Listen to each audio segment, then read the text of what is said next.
हवा है कि नहीं?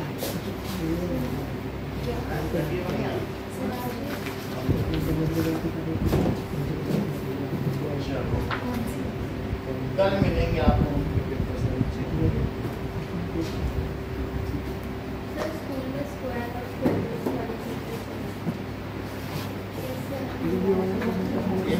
डेटा इंक खत्म होने वाला है। सर मुझे 2 टीचर पढ़ाते हैं। 2 टीचर सर कल कितने कॉलेज स्टार्ट होगा तो सर कहाँ से पढ़ाएंगे? जो मैं पहले से पढ़ा रहे हैं उनने भी स्क्वायर रूट, तो वो बस अब आज के बाद से हम भी स्क्वायर रूट चालू करेंगे, क्योंकि प्रोबेबिलिटी है, प्रोबेबिलिटी बस आज ही खत्म हो जाएगा। हो सकता है आज ही स्क्वायर रूट चालू करेंगे। हाँ, तो डाटा एंट्रिंग हम लोगों ने अच्छे से कर लिया है, एक बार और रिवाइज कर लेना हो जाएगा। डाटा एंट्रिंग पढ़ा था तुमने वीडियो से? चलो नाउ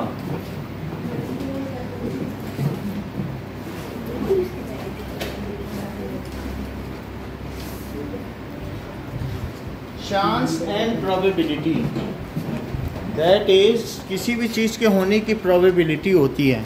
जैसे मैं कहूँ कि आद्या क्लास में फर्स्ट आएगी या टॉपर होगी, तो इसकी कुछ प्रोबेबिलिटी है, हो सकता है 80%, क्योंकि दूसरे और भी तेज बच्चे होंगे तो उनकी अपनी प्रोबेबिलिटीज होगी किसी किसी की। तो इस तरीके से, या फिर आज रेनिंग की क्या प्रोबेबिलिटी है, तो हो सकता है 60%। तो अगर 60% रेनिंग की होगी तो 40% नहीं रेनिंग की होगी। समझ में आई बात कि नहीं? अगर मान लीजिए ये प्रोबेबिलिटी का मतलब क्या होता है, so it is the chance of happening anything, so it is mathematical expression. Probability का मतलब होता है संभावना या प्रायिकता। वैसे इसका मीनिंग क्या है कि किसी के होने की क्या प्रायिकता है, चांस। तो calculating chance of happening anything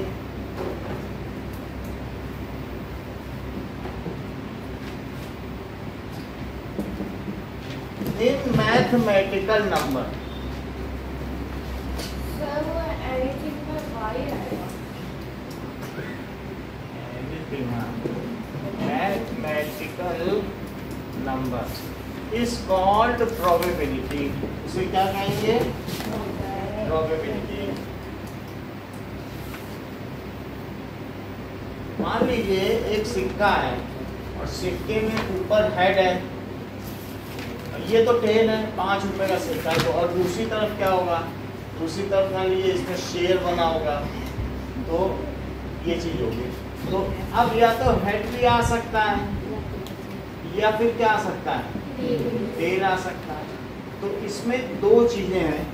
तो चांस, अगर आपने टॉस किया, टॉसिंग का मतलब है रैंडम एक्सपेरिमेंट। तो रैंडम एक्सपेरिमेंट क्या होता है, पहले ये देखो। Random experiment, any experiment which produces 2 or more outcome. जैसे मान लो कि अगर आपने ये, वो तो कॉइन था, बट क्या डाइस भी हो सकती है? yes. और डाइस के केस में भी कुछ ना कुछ आउटकम आ सकते हैं, ठीक है कि नहीं?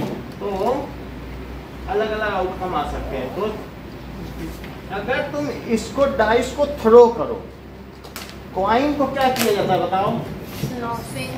कॉइन को टॉस किया जाता है, स्पिन भी किया जा सकता है, टॉस। और डाइस को क्या किया जाता है? थ्रो किया जा सकता है। अब कार्ड को क्या किया जाता है? क्या ड्रॉ किया जाता है? Card is drawn. ये चीज है। तो अगर तुमने डाइस को थ्रो कर दिया तो बोलो कितने आउटकम्स होंगे? और कॉइन को टॉस किया तो कितने होंगे? 2। और 52 कार्ड्स होते हैं, तो उसमें से अगर तुमने एक कार्ड को ड्रॉ कर लिया तो ऐसे कितने आउटकम्स हो सकते हैं? 52, क्योंकि सभी कार्ड डिफरेंट होते हैं। सो in any experiment when there are more than 2 outcomes and outcomes can not B predicted in advance, तब कहोगे रैंडम एक्सपेरिमेंट है। अब जैसे एक यहाँ पर अर्न है, अर्न का मतलब झोला, और ये अर्न है, तो इसमें बहुत सारी बॉल्स हैं। तो अब इसमें से कुछ बॉल्स रेड हैं और कुछ बॉल्स कैसी हैं, ग्रीन है, ठीक है। तो मान लीजिए ये रेड है और कुछ इसमें से ग्रीन बॉल्स भी हो सकती हैं। और तुम किसी से बोलो अपने फ्रेंड से कि देखना रेड बॉल आएगी, रेड बॉल आएगी, देख लो रेड आ गई, रेड आ गई। तो ये क्या रैंडम एक्सपेरिमेंट है कि बायस्ड? बायस्ड का मतलब पक्षपाती, क्योंकि आपने चीटिंग की है। रैंडम का मतलब है जिसका तुम प्रेडिक्ट ना कर सको एडवांस में, तो उसमें क्या होगा, then it is called random experiment whose outcome can not be predicted in advance. Shakuni का पासा ना हो कि हर तरफ 6 ही 6 बनाओ, कहीं 6 आएगा, 6 आएगा, देखो 6 आ गया, सभी तब 6। या फिर शोले पिक्चर के धर्मेंद्र का कॉइन ना हो कि दोनों तरफ हेड हो, बोले का हेड आएगा तो मैं जाऊंगा और टेल आएगा तो अमिताभ बच्चन से कहता तुम जाना। वो हेड ही आता था हर बार, वही जाता था। जब वो मर गया तो उसने देखा अरे तो कॉइन ही इसका ऐसा। तो रैंडम एक्सपेरिमेंट क्या होता है, उसमें 2 या 2 से ज़्यादा आउटकम भी होने चाहिए। ऐसा ना हो कि तुम्हारे अर्न में सारी काली बॉल हो और कल जो देखना काली आएगी, काली आएगी, देखा काली आ गई। अरे जब काली है तो काली आएगी। एक ही आउटकम नहीं होना चाहिए, एक से ज़्यादा हो और क्या आना है ये पहले से बताया न जा सके। सो ठीक है, एनी एक्सपेरिमेंट, एक्सपेरिमेंट का मतलब होता है ट्रायल। अब वो ट्रायल क्या हो सकता है, टॉस भी हो सकता है, थ्रो भी हो सकता है, कुछ भी हो सकता है। So any experiment which has 2 or more outcomes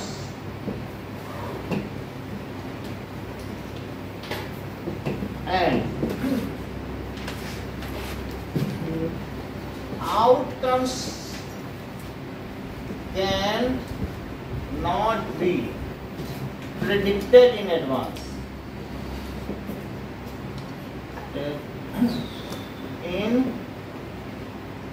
advance, उसको पहले से ना बताया जा सके, और साथ ही साथ में all outcomes have equally likely to occur, समान रूप से सबके आने की संभावना हो। जैसे शकुनी के पासे में अगर मान लीजिए 6 बना था तो उसके नीचे वो कॉपर लगा के रखता था, तांबा। तो जब भी उसका पासा अंदर तांबा था, कॉपर, तो वो कॉपर वाला ही पोर्शन नीचे तैरते हुए गिरता था। ऊपर 6 बना था, क्योंकि ऊपर थर्माकोल है, नीचे कॉपर, तो वो तो थर्माकोल नीचे गिरेगा कि कॉपर, तो उसका पासा अंदर से नीचे कॉपर लगाए रखते। तो क्या सबके आने की समान संभावना थी कि नहीं? मान लो इसमें तुमने एक ऐसी डाइस बना ली जिसमें 2 तरफ 1 हो, तो उसमें पाव आने की ज्यादा संभावना होगी कि पाव आ गया, मेरी गोटी खुल गई। तो उस ऐसा ना हो कि 2 जगह, तो फिर इक्वली लाइकली होगी कि नहीं ना। And all outcomes have equal chance to happen, सबके होने के जितने हेड के आने के चांस हो उतने ही किसके आने के हो, टेल के। एंड तो उस तरीके के एक्सपेरिमेंट को क्या कहेंगे, random experiment. Now what does it mean by outcome? Whatever comes after random experiment या during random experiment, that is called outcome। जो होगा या जो आ जाएगा, जो चीज सबसे ऊपर आ जाएगी तो उसको कहोगे कि भाई 3 आ गया, ये टेल आ गया। तो जो होता है, जो आ जाता है, उसको क्या कहते हैं, outcome. So what result comes in random experiment?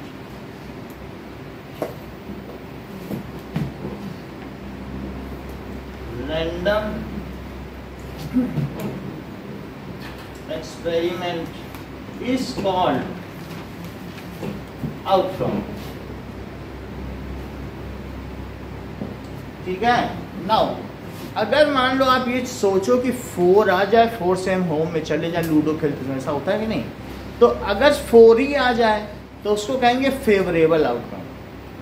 If outcome is, जो आउटकम है वो is as per the like of experimenter, जो पासा फेंक रहा है वो एक एक्सपेरिमेंटर है तो उसके मन पसंद है, इज अकॉर्डिंग टू एक्सपेरिमेंटर। भाई तुम कुछ फेंकती हो या टॉस करते हो तो तुम्हें ये होता है कि टेल आ जाएगा तो बैटिंग मुझे मिलेगी, कुछ तो सोचती हो कि नहीं, और टेल आ गया तो तुम्हें बैटिंग मिली, तो क्या ये फेवरेबल आउटकम हुआ कि अनफेवरेबल आउटकम हुआ? तो जो आउटकम है इफ इट इज, ये कैसा हो बताओ? As per the experimental Dzire, तो उसे क्या कहेंगे? फेवरेबल। सर डिजायर की जगह चॉइस भी डाल सकते choice. If outcome suits to experimental then it is favourable outcome. तो फेवरेबल आउटकम इफ, सर आप एक और बार समझा सकते हैं? हाँ मान लीजिए इसमें 6 चीजें आती हैं और तुम 4 से होम में जाती हो और अगर 1 आ गया ऊपर तो वो फेवरेबल आउटकम माना जाएगा कि नहीं तुम्हारे लिए?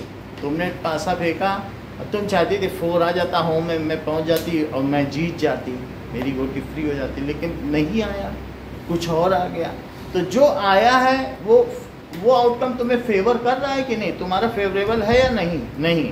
तो अगर वही चीज़ आई जो तुम चाहती थी, जैसे किसी ने एक गेम था उसमें बोला रेड बॉल निकालोगे तो तुम्हारा 1 रुपया 2 रुपये बन जाएगा, और रेड ही तुमने निकाल ली तो वो फेवरेबल आउटकम हुआ। और ग्रीन निकालोगे तब नहीं होगा क्योंकि वो तुम्हारा 1 रुपया ले लेगा। या वो कह दे कि तुम अगर इसमें से बैलून शूटिंग है, अगर इसमें तुम इतने बैलून शूट कर लो तो तुम ये ले जाओ, तुम नहीं कर पाई तो फेवरेबल नहीं ना होगा। तो फेवरेबल आउटकम क्या है? If outcome suits to experimenter, जो एक्सपेरिमेंट कर रहा है उसी की डिजायर के हिसाब से है, तो उसे क्या कहेंगे? Suits to experimenter, then it is called favourable outcome.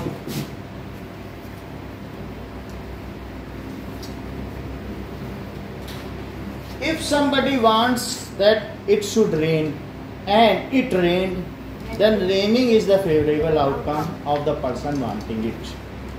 क्योंकि रेन हो भी सकती है, नहीं भी हो सकती है। अब तुम क्या चाह रही हो कि रेन हो जाए। एक आदमी छाता लेके आया कि स्टूडेंट, सोचा आज तो बारिश हो ही जाए, सब लोग भीगेंगे और देखना मैं मजे से घर जाऊंगा। सब बारिश क्यों? तो फेवरेबल होगा, देखो वाह बारिश हो गई। तो इस तरीके से if somebody wants that it should rain,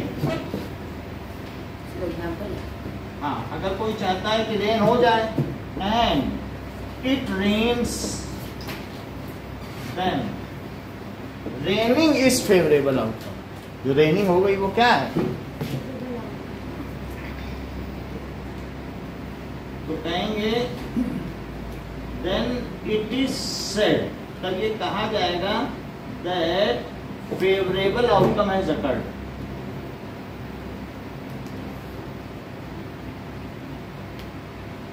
has occurred।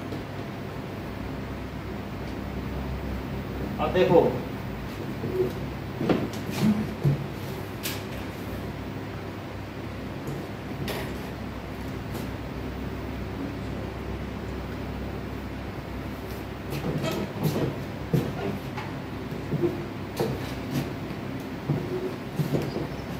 देखिए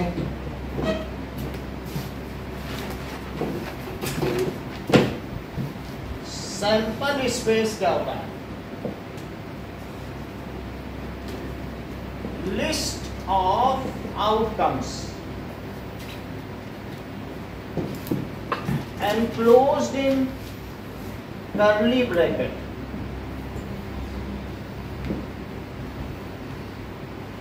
and separated by comma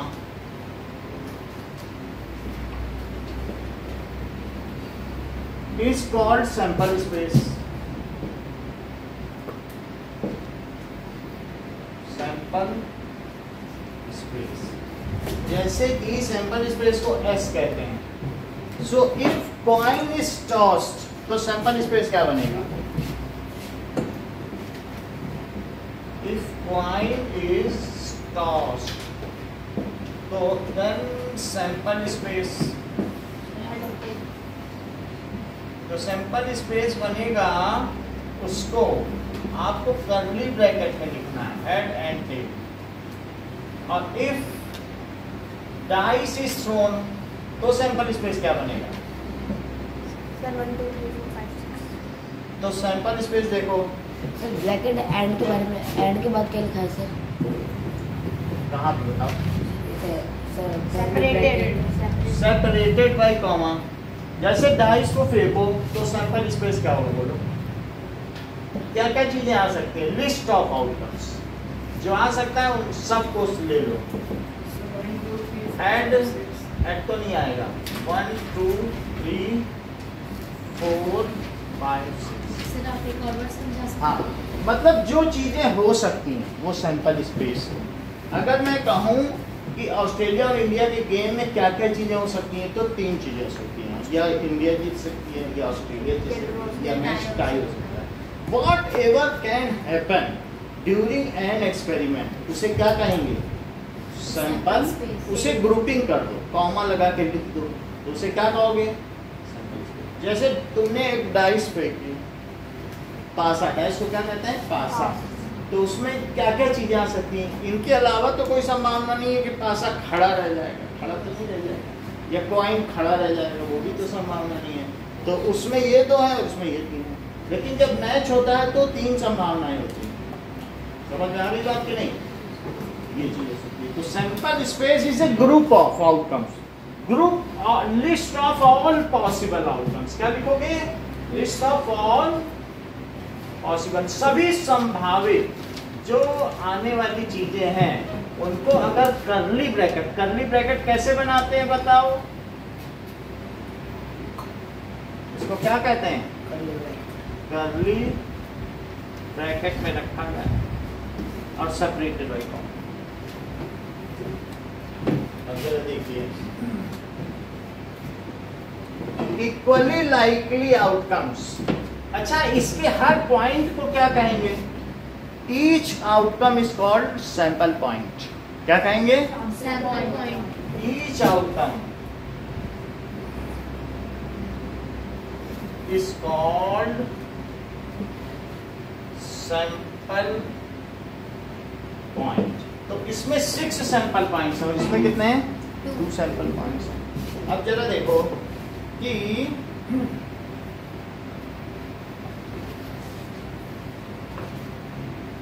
what ever event क्या है? Whatever comes during an experiment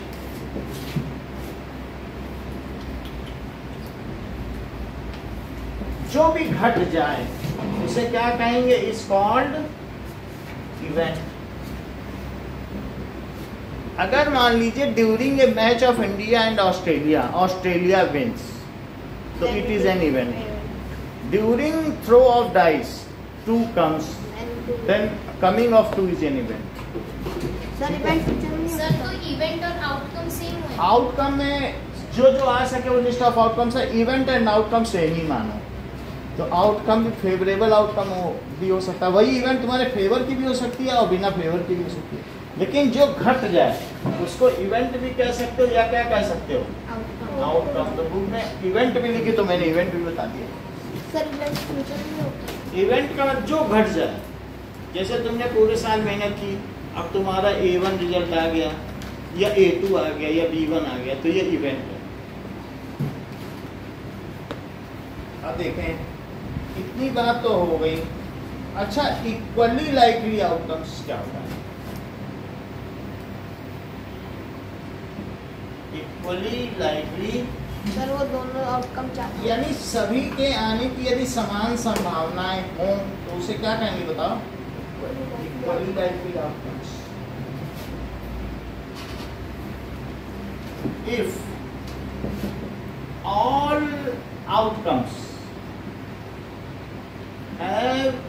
equal chance to happen. अगर बोलो इंडिया जिम्बाब्वे खेले तो किसके जीतने के ज्यादा चांस होंगे? इंडिया के। जिम्बाब्वे आप अफगानिस्तान से ले लो तो इतनी अच्छी नहीं खेल पाएगी, तो क्या वो इक्वली लाइकली होगा? नहीं। तो इक्वली लाइकली में क्या होगा कि जैसे डाइस का फेंकना इक्वली लाइकली हो सकता है, लेकिन दो टीमों का खेलना इक्वली लाइकली नहीं हो सकता, क्योंकि एक टीम उसमें तेज होगी। तो इफ ऑल आउटकम्स है सर टॉस करने पे हेड और टेल वो इक्वली लाइकली है, इक्वल चांस टू हैपन। जैसे जिम्बाब्वे के जीतने के बहुत कम चांस हैं, तो वो बोलेंगे सट्टेबाज जिम्बाब्वे के पर 1 रुपया लगाओ 10 रुपया पाओ, और इंडिया पे बोलेंगे 1 रुपया लगाओ 1 रुपया 10 पैसा पाओ। तो इस तरीके से होता है। तो अगर किसी ने जिम्बाब्वे पे लगा दिया और जिम्बाब्वे जीत गई तो वो तो 10 गुना माला माल हो गया। तो अब उसमें लोग सोचते हैं कि लगाए कि ना लगाए, तो हार भी है। तो इफ ऑल इवेंट्स और फिर ऐसे काम में सट्टेबाज क्या करते हैं, कहते हैं कि मेरे पास इतने करोड़ आ गया है, अगर हम जिम्बाब्वे को जिता देंगे तो 2 लोगों को ही 10 गुना देना पड़ेगा, बाकी का पैसा समेट जाएगा, क्योंकि सबने इंडिया पे लगा रखा है। तो इंडिया के एक खिलाड़ी को बोलेंगे कि ऐसा करना कि तुम आउट हो जाना, जो सबसे तेज खिलाड़ी है, तुम हार जाओगे, हो हमारा इतना कमाएंगे। यही सट्टेबाजी है। तो equal chance to happen, if all outcomes are equal chance to happen, तब उसे क्या कहेंगे? Equally likely outcome. then such outcomes are called equally likely outcomes। जैसे example, coming of head and tail, किस केस में? हेड और tail during toss of a fair coin. ऐसा ना हो कि टॉस भी गड़बड़ करो, अच्छा कॉइन होना चाहिए। ठीक है, अब देखो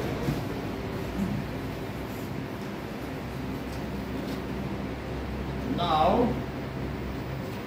अब एग्जाम्पल पे आइए, एग्जाम्पल 3 निकालिए।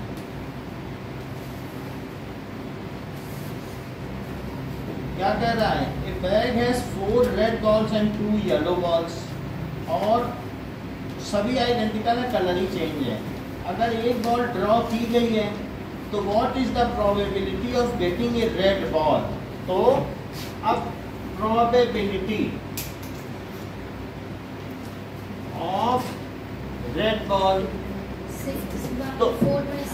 तो नंबर ऑफ रेड बॉल्स, यानी तुम रेड निकालना चाहते हो तो नंबर ऑफ फेवरेबल आउटकम और divided by total number of outcomes. तो टोटल कितनी बॉलें हैं तुम्हारे मतलब की कितनी है? तो टोटल नंबर ऑफ बॉल्स। कभी भी किसी भी चीज की प्रोबेबिलिटी का फार्मूला क्या होता है? Probability of event is equals to favourable outcome upon total number of favourable outcomes upon और upon total total number number of. Of outcomes. Divya आप 159 है।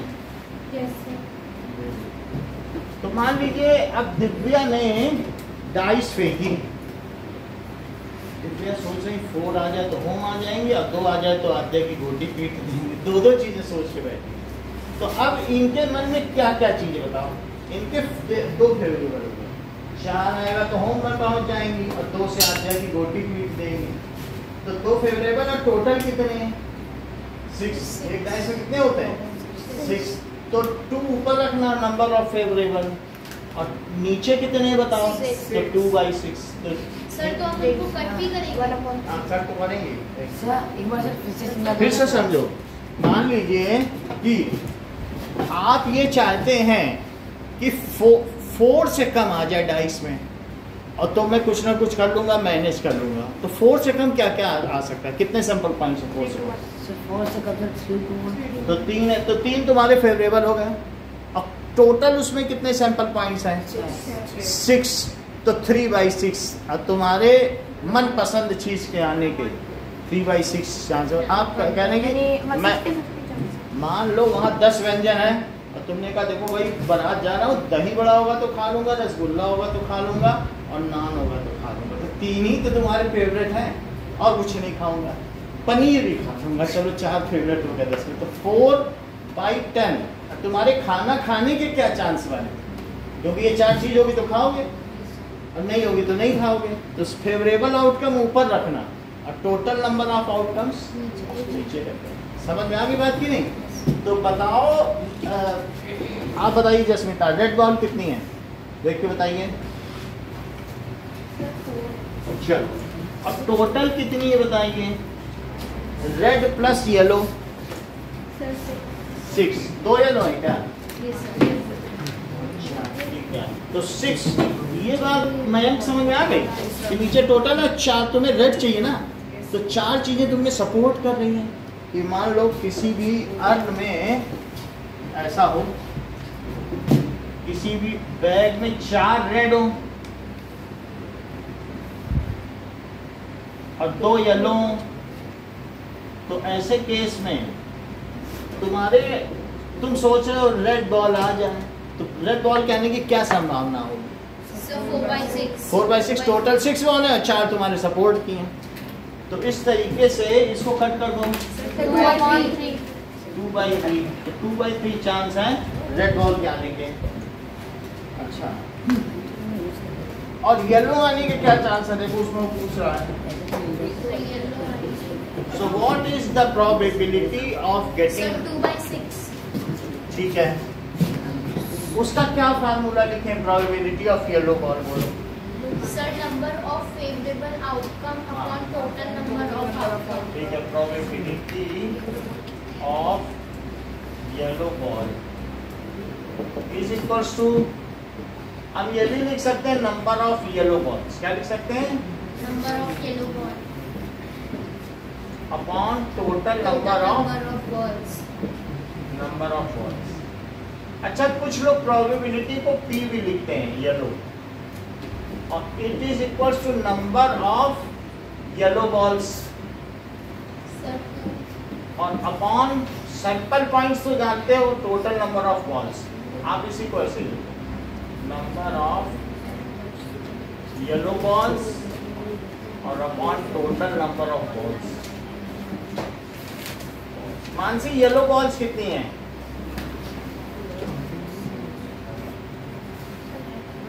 ये लगाती हो, और टोटल कितनी है? हाँ, उसमें देखना पड़ रहा है तुमको, सवाल चल ही रहा है तो उसमें बुक देख रही हो। येलो 2 ही तो है, तो 2 से कट करो तो 1/3। मानसिक, किसके आने के चांसेस ज्यादा प्रोबेबिलिटी, येलो बॉल की कि रेड के? रेड, क्योंकि रेड में 2/3 चांस है और उसके 1/3।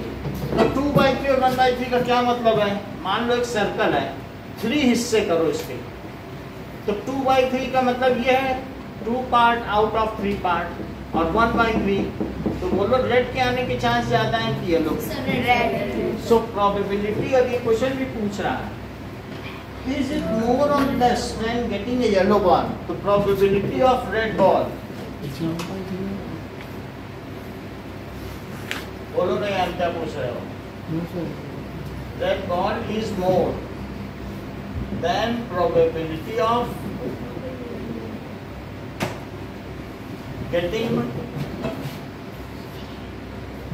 Yellow ball. चलिए, अब अगला क्वेश्चन देखिए, एक्सरसाइज 4.2 का फर्स्ट क्वेश्चन।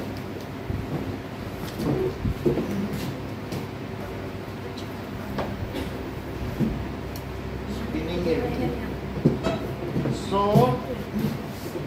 एक व्हील दिया गया है तो उसको स्पिन करो। आपको मालूम है जब एक डॉट लगा रहता है व्हील में कि अब उससे क्या होगा बोलो, ठीक है, वो या एरो भी होता है, कई बार ऐसा देखा है कि उस एरो पे जो नंबर टिक जाए, कहीं कहीं पे होता है। पहले यहाँ रुद्राक्ष रेस्टोरेंट खुला तो उसमें ऐसा था, स्पिनिंग व्हील। और भी कहीं गेम पॉइंट में देखा होगा तुम लोगों ने, गेम जोन में होता होगा ना। Yes sir. तो ऐसे मान लो एक व्हील है और यहाँ डॉट है, तो इस डॉट के सामने जो रुक जाएगा तो उसी की जीत होगी। और सबके इक्वल सेक्टर हैं, ये सब सेक्टर हैं। मान लो 1 3 5 8 9 2 4 6 ये सब है, और उसको घुमा दिया जाए ऐसे। तो ऐसा हमारे केस में नहीं है, हमारे केस में तो लेटर्स हैं। एक्सरसाइज 4.2। तो अब ये बताओ, list the outcomes you see in this experiment. Spinning wheel में आउटकम बताओ, तो ऐसे लिखना सैंपल स्पेस, सैंपल और कर्ली ब्रैकेट लिख देना। क्या क्या चीज आ सकती है? ए आ सकता है। देखो ए दो बार नहीं लिखोगे, मान लो जो जो चीज आ सकती है वो बार बार नहीं लिखना है। कह दो ए आ सकता है, ए आ सकता है, उसका कोई मतलब है नहीं। अगर तुमने पासे में बहुत जगह 1 1 या पाव पाव लिख दिया है तो वो आएगा तो 1 ही तो आएगा तुम्हारा। तो ए आ सकता है, और क्या आ सकता है? बी, सी और डी, यही चीज तो आ सकती है। अच्छा, टॉसिंग 2 कॉइंस टुगेदर। अब देखो, अब तब सैंपल स्पेस क्या बनेगा? Sample space. 2 कॉइन कर रहे हैं तो दोनों में हेड हेड आ जाए, ऊपर ऊपर, ऐसा आ सकता है। 2 एक साथ उछालो, दोनों में हेड आ जाए। अब पहले में हेड आ जाए और दूसरे में टेल आ जाए। पहले में टेल आ जाए, दूसरे में, और फिर दोनों में एक टेल आ जाए। तो 4 चांस हुए, समझ में आ गई? Head head, head tail, tail head और टेल टेल, ये चीज हो सकती है। When a die is thrown, list the outcomes of an event of getting a prime number. Prime number या तो खुद से डिविजिबल होता है और या किससे डिविजिबल होता है? 1 से। तो अब अगर मैंने डाइस थ्रो की है आयुषी, तो आप मुझे बताइए कि आउटकम्स, सिर्फ आउटकम बताना, प्रोबेबिलिटी नहीं बतानी है। So outcomes of getting a prime number, so सिर्फ लिखो a prime number as outcome. तो उनकी लिस्ट क्या क्या होगी बताइए? डाइस में होते हैं 1 2 3 4 5 6। तो क्या है इसमें प्राइम नंबर? 1 प्राइम नंबर नहीं होता, सबसे छोटा प्राइम नंबर 2 होता है। 2 3 और 5। 2 3 5। तो 2 3 5 वो खुद से डिविजिबल हो और 1 से डिविजिबल हो, 2 चीज से डिविजिबल होना चाहिए। एक बार सर सैंपल स्पेस से बी वाला एक बार फिर से समझो। मान लो कि अगर आपके पास 2 कॉइन है और एक 5 रुपए का सिक्का है, 10 रुपए का सिक्का है, और दोनों उछाल दिए, तो अब इसमें क्या हो सकता है? कभी कभी पहले सिक्के में हेड आएगा, पहले सिक्के में हेड आया, और या पहले सिक्के में टेल भी आ सकता है। ये फर्स्ट कॉइन है, ये बोलो कौन सा कॉइन है? कॉइन 1 और कॉइन 2। अगर पहले में हेड आया है तो दूसरे कॉइन में क्या क्या संभावनाएं हैं? या हेड आ सकता है या टेल, और इसमें टेल आया है तो भी 2 संभावनाएं हैं, हेड आ सकता है, हेड और टेल। अब जरा देखो, इसमें हेड और इसमें हेड, तो क्या क्या संभावना बनी? हेड हेड बनी, और इसमें हेड और इसमें टेल तो क्या बनी? हेड एच टी, और इसमें टेल और इसमें हेड तो क्या? टी एच, और इसमें टी और इसमें टी। बोलो समझ में आ गई बात कि नहीं? अब ये देखो, कुछ चीजें देख लीजिए जिससे कि हम आगे बढ़ सकें। तो मान लो तुम्हारे पास 2 शर्ट हैं, S1 और S2, और 3 पैंट हैं और 2 टाई हैं। तो तुम किसी बारात के लिए कितने तरीके से तैयार हो सकते हो? मान लो तुमने S1 शर्ट पहनी और S2, तो S1 शर्ट के साथ तुम्हारे पास 3 ऑप्शन है। P1 पैंट पहन लो। सर P1 पेन 2 है। P1 सर 12 ऑप्शन है। हाँ, मान लो S2 के साथ क्या करोगे? P1 पैंट, P2 पैंट और P3 P3 और T1 और T2 और T1 और T2 T1 और T2 T1 T2 T1 T2 तो T1 T2 तो कितने चांस हो गए? तो उस तरीके से समझ में आ गया बात कि 12 नहीं? से भी ज्यादा होगा। जो भी होंगे तो पहला चांस इसका क्या होगा? S1 P1 T1 और दूसरा क्या होगा? S1 P1 T2 क्योंकि पहली पैंट, अब पहली शर्ट और टाई नंबर 2। और सर समझ में आ गई बात? सर दूसरा अगर मान लीजिए आपके पास ये देखो 3 कॉइन हो, कितने कॉइन है? 3 कॉइन 1, कॉइन 2 और कॉइन 3। तो ऐसे केस में पहले में क्या आ सकता है? हेड या हेड या टेल, लेकिन हेड के साथ दूसरे में हेड भी आ सकता है और टेल्स भी आ सकता है, और यहाँ हेड भी आ सकता है और टेल्स भी आ सकता है, लेकिन इस हेड के साथ हेड भी आ सकता है और टेल भी आ सकता है, हेड भी आ सकता है और टेल भी आ सकता है। इसके हेड साथ भी आ सकता है। हेड, क्योंकि इन दोनों में जो आना था सो आ गया। अब तीसरा फेंकोगे तो उसमें क्या क्या है? हेड टेल और इसमें हेड एंड टेल हेड और टेल। यानी इसमें कितने आउटकम्स है पहले वाले में? 2 सर 2 तो इसमें 2 आउटकम है, इसमें कितने हैं? 4 2 और इसमें भी 2। इसको कहते हैं fundamental principle of outcome counting. इसको क्या कहते हैं कि पहली चीज 2 तरीके से अगर कर सकती है और दूसरी चीज 3 तरीके से, ये 2 तो 2 3 जा 6 2 जा 12। ये फंडामेंटल प्रिंसिपल ऑफ काउंटिंग इनको और आरव को बताता है। इन्होंने पहले बता दिया 12 हैं। हम हैरत में 12वें की चीज अभी से बता रहे हैं, इससे इतना जानते हैं। यानी पहला आउटकम कितने तरीके से कर किया? पहले सिक्के में 2 तरीके से चीजें आ सकती हैं, तो दूसरे सिक्के में कितनी तरीके से? सर 2 into 2 4 2 ही तरीके से आ सकते हैं। तीसरे सिक्के में 2 तरीके से। अगर डिफरेंट आउटकम्स कुछ नंबर ऑफ तरीके से अकर कर सकती तो वे एक साथ कितने तरीके से अकर कर सकती? 1 तरीके से। कितने तरीके से? अगर तुम जानते हो तो मुझे लिस्ट ऑफ 8 आउटकम्स बताओ। इफ 3 कॉइन्स आर टॉस्ड, बताओ। इफ 3 कॉइन्स आर टॉस्ड, तो सैंपल स्पेस, इसी को देख देख के बताती जाओ। बोलो,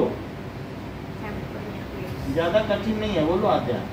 यहीं से देखो, head head head sir head head head और बोलो। Sir head tail head tell नहीं तो हेड के बाद अभी हेड ही पे रहो ना, तब तक दूसरा लो। एक को ये छोड़ दिया क्या? ऐसा स्टिक हेड हेड टेल अगला सर हेड टेल हेड हाँ, head tail tail head tail tail और बोलो। Sir tail head head tail head head tail head tail tail head tail tail tail head tail tail head tail tail tail tail tail tail. कितने हो गए?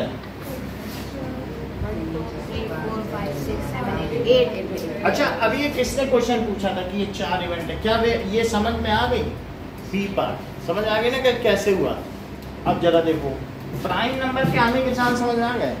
Second देखो, not a prime number, ये तो it is 1 है first term, तो not a prime number. तो कौन कौन से हो जाएंगे? 1 4 6। इसी का सेकंड देखो। अच्छा Mansi, a number greater than 5, बोलो। अ नंबर ग्रेटर देन 5, तो ऐसे कर्ली ब्रैकेट में लिखा जाएगा, ऐसे सिंपली 6 ना लिखे ना। A number not greater than 5, बेटा Pritika, a number not greater than sir 1 2 बोलो। तुम्हारी तो आवाज ही इतनी धीमी कि पहुंच ही नहीं पाती। बोलो 1 2।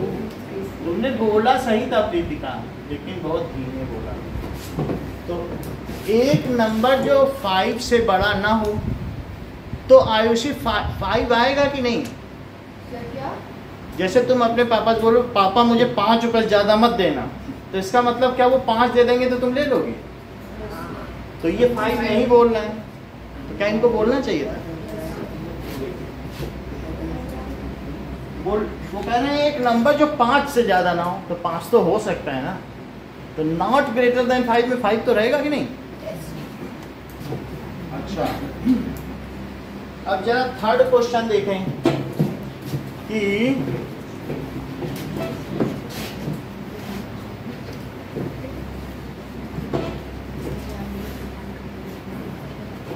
क्या चीज कही जा रही है? Probability of pointer stopping eight D. तो थर्ड में करो first, probability that pointer P लिखना है यहाँ पे, प्रोबेबिलिटी उसको कहते हैं, ठीक है? Pointer stops at D. तो बोलो कि कितने So 1/5 number of favourable outcomes upon number of total outcome. ठीक है, और number of total number of outcomes, total number of outcomes कितने डी हैं उसमें? एक और टोटल इसमें Five. कितने सेक्टर? 5 तो 1/5 हो गया। इसी का सेकंड देखो, probability of getting an S from A well shuffled deck of 52 playing cards. अच्छा, अब जरा देखो, यहाँ तक बात हो गई।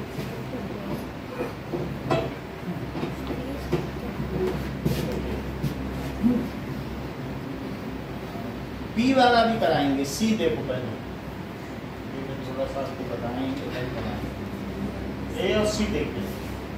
Probability of getting a red Apple, red Apple, तो रेड एप्पल के क्या चांस है बताओ, कितने रेड एप्पल? ऐसे भी लिख सकते हो, नंबर ऑफ रेड एप्पल्स और total number of apples. Green apples भी होते हैं। रेड कितने दिख रहे हैं आपको? सर 4 और टोटल कितने हैं? 7 तो 4/7 चांस हो जाएगा, ठीक है? नाउ अभी आप कौन कौन से क्वेश्चन करेंगे? क्वेश्चन नंबर 1, 2 और 3 का 1 and A and C part करो।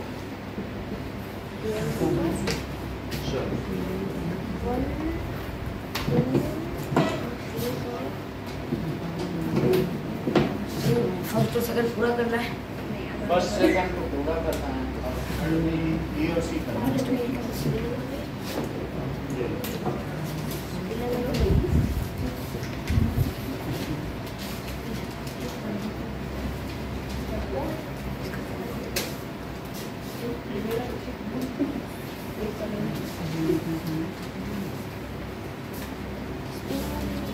स्पिनिंग ऑफ व्हील का कहाँ लिखा है?